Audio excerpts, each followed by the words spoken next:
Summer পড়তে না পড়তেই সবাই কেমন আমার আম সত্ত্ব আর আম পান্নার পেছনে ছুটছে, সবাই কেমন পাগল হয়ে গেছে। আমি তো আসল হিরোইন। আরে থাক, তোর হিরোগিরি না রাখ। বাজারে তোর যা দাম বেড়েছে, লোকে তোর দিকে তাকাতেও ভয় পাচ্ছে। আর আমাকে দেখ, গরমে ভেন্ডি ভাজা ছাড়া মানুষের থালা ফাঁকা। তোরা শুধু খাবারের কথাই বললি, মানুষের যখন গরমে ছাতি ফেটে যায় তখন তো এই আখের কাছেই তো আসে।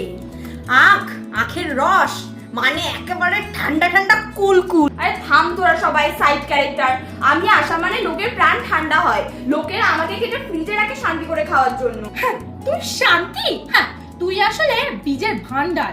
লোকেরা তোকে খেতে গেলে শুধু করেই ফেলে দেয়, আবার বড় বড় কথা। আর আখ, তুই তো আসলেই একটা লাঠি। গরমকালে মানুষ অন্তত তোর উপরে ভরসা করে না। ওটা লাঠি নয়, ওটা এনার্জি। আর তুই, তোর ভেতরে তো চিটচিটে, তোর ভেতরে তো শুধু লেলা। আর তোরা ঝগড়া বন্ধ কর, মানুষের কাছে চাকু নিয়ে আসছে। ওরে